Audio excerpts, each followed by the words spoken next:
Hello student, how are you? I hope you will be all fit and fine. Today we will read chapter 13, Adventure and Exploration, साहसिक और जोखिम एक कार्य। मैंने आपको कल ये रीड कराया था। इसमें page number 102 and 103।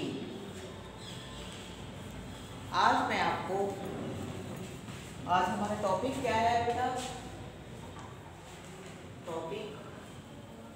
Our topic is training in the mountaineering.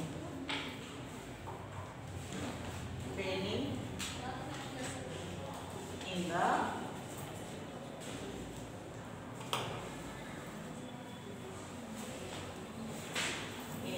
Mountaineering.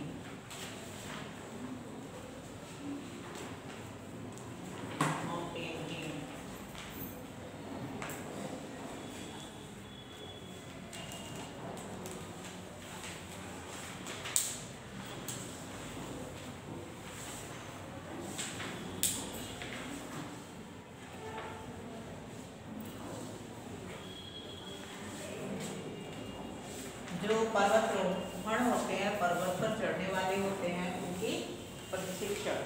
आज हम इस विषय पर चर्चा करेंगे।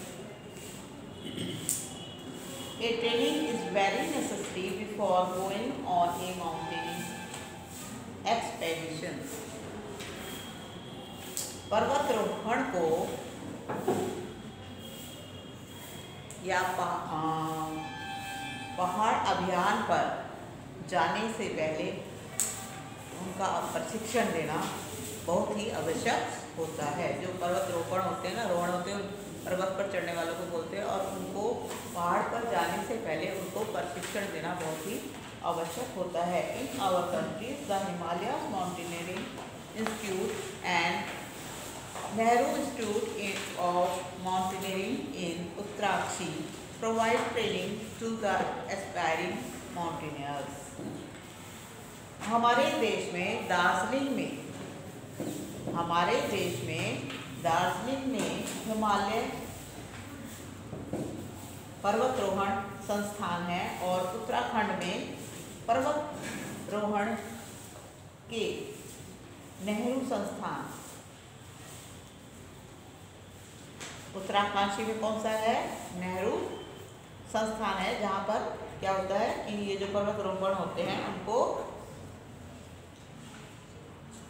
प्रशिक्षण दिया जाता है, उनको पहाड़ पर चढ़ने की ट्रेनिंग दी जाती है।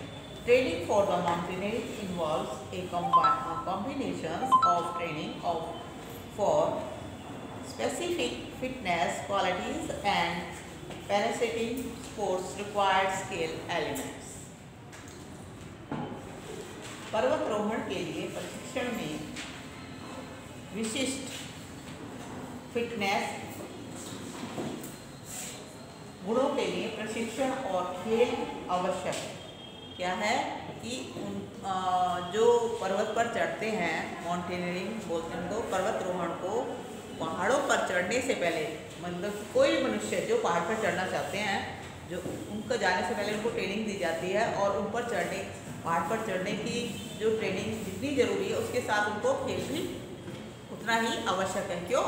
खेलने कूदने से उनकी बॉडी फिट रहेगी, उनका शरीर स्वस्थ रहेगा, और जब शरीर स्वस्थ रहेगा उनमें कैपेसिटी भी बढ़िया होगी, उनमें ऊर्जा शक्ति भी बढ़िया होगी, काम करने की तीव्रता भी बढ़िया होगी। तो उनको इसके साथ साथ खेल का भी प्रशिक्षण दिया जाता है।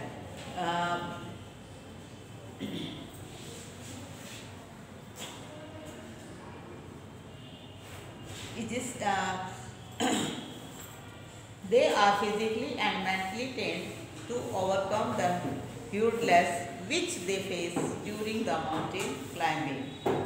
वे फिजिकली, दिमागी तौर पर और शारीरिक तौर पर अपने आप को स्वस्थ बनाते हैं। किससे? प्रशिक्षण के द्वारा, जिससे कि वो पहाड़ पर चढ़ने वाली जो भी प्रॉब्लम्स आती हैं, जो भी बाधाएं आती हैं, उनको सही ढंग से उनका सामना कर सके। अब हमारा नेक्स्ट टॉपिक जो मैंने कल पढ़ाया था, द स्काई, है ना। लेकिन मैंने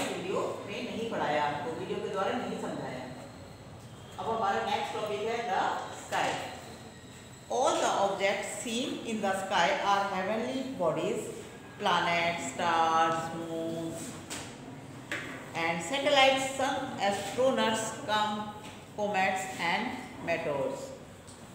All the objects seen in the sky. आकाश में, आकाशीय पिंड में कई भारी वस्तुएं भी हैं, जिनमें जैसे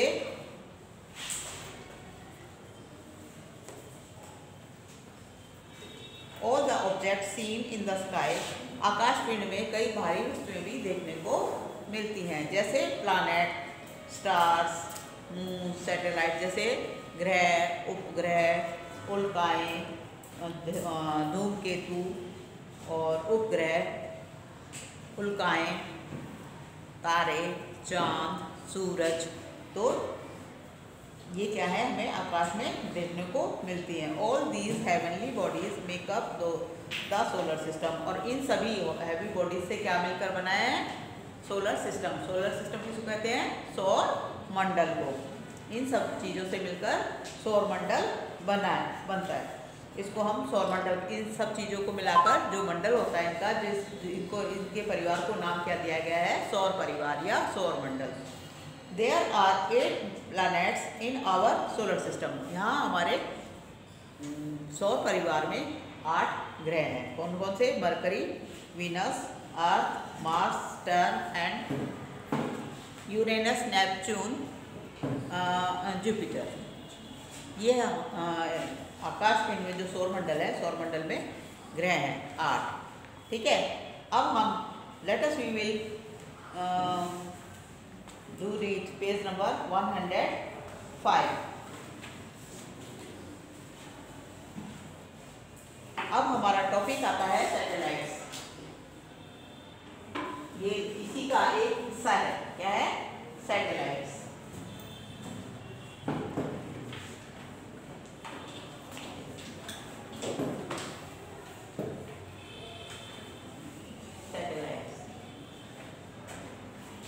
A satellite is a body that revolves around a planet. एक सैटेलाइट ऐसे satellite is a body that revolves around a planet. Satellite वो चीज़ होती है जो ग्रह के चारों तरफ चक्कर लगाते हैं। Moon is the natural satellite of the earth. पृथ्वी का जो चांद है, आकाश पिंड का एक हिस्सा है, वो क्या है, प्राकृतिक सैटेलाइट है। ठीक है, इसके बाद ये तो है प्राकृतिक सैटेलाइट, और अब इसके साथ साथ कुछ सैटेलाइट ऐसे भी हैं जो आर्टिफिशियल हैं। आर्टिफिशियल सैटेलाइट कौन सी होती हैं बच्चों, जो मैन मेड होती हैं, जो मनुष्य के द्वारा बनाई जाती हैं। Artificial satellite are human made satellite that are sent into the space, know more about it. Artificial satellite वो सैटेलाइट होती हैं जो मनुष्यों के द्वारा बनाई जाती हैं और स्पेस पर या अंतरिक्ष में भेजी जाती हैं।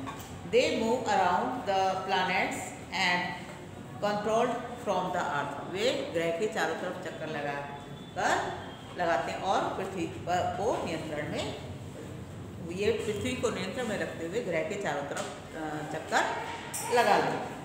Aryabhatta, who was the Aryabhatta बच्चों?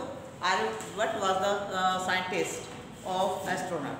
खगोल शास्त्र का आर्यभट्ट एक महान वैज्ञानिक थे। Astronaut was the first Indian artificial satellite launch in 1975। Astronaut नाम के वैज्ञानिक ने 1975 में पहले सैटेलाइट लॉन्च की। इन 1957 Sputnik I was launched into the space by Russia। और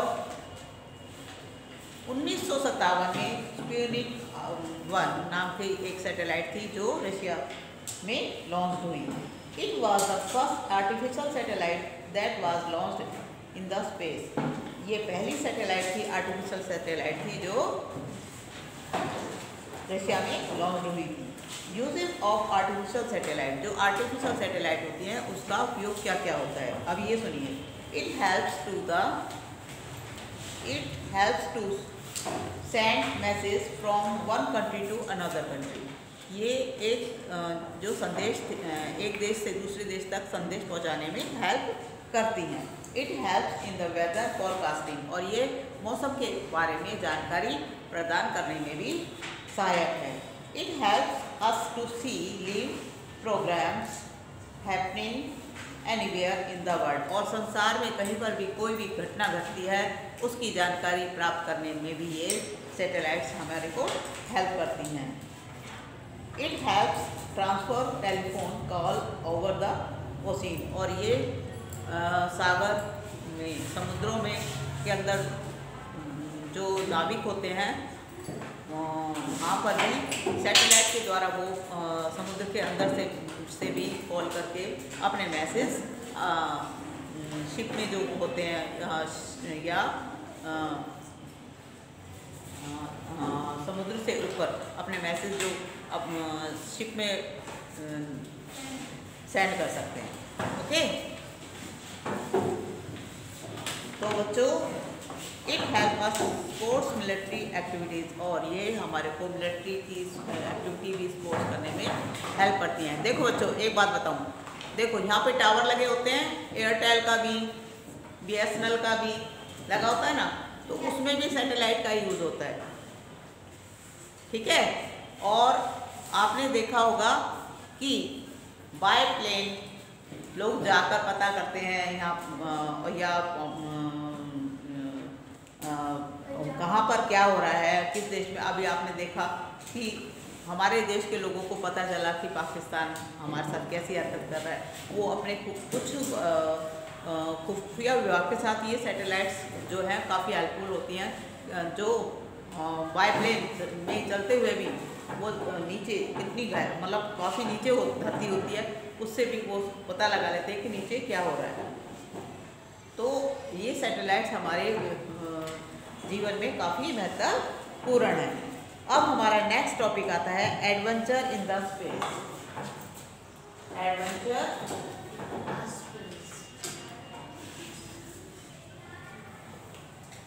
स्पेस।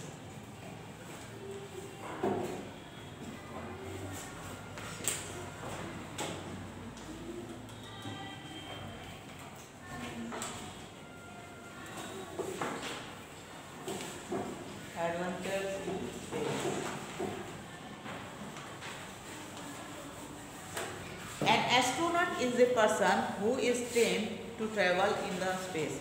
Astronaut जो कौन है? खगोल शास्त्री। ऐसे मनुष्य होते हैं जो अंतरिक्ष में जाने की ट्रेनिंग लेते हैं। Yuri Gagarin was the first man to go into the space in 1961. Yuri Gagarin नाम का पहला वैज्ञानिक थे जो 1961 में अंतरिक्ष में गए। On 29 July 1969, Neil Armstrong was the first man to step on the moon.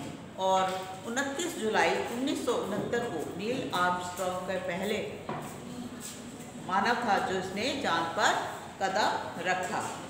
Squadron leader Rakesh Sharma became the first Indian to go into the space.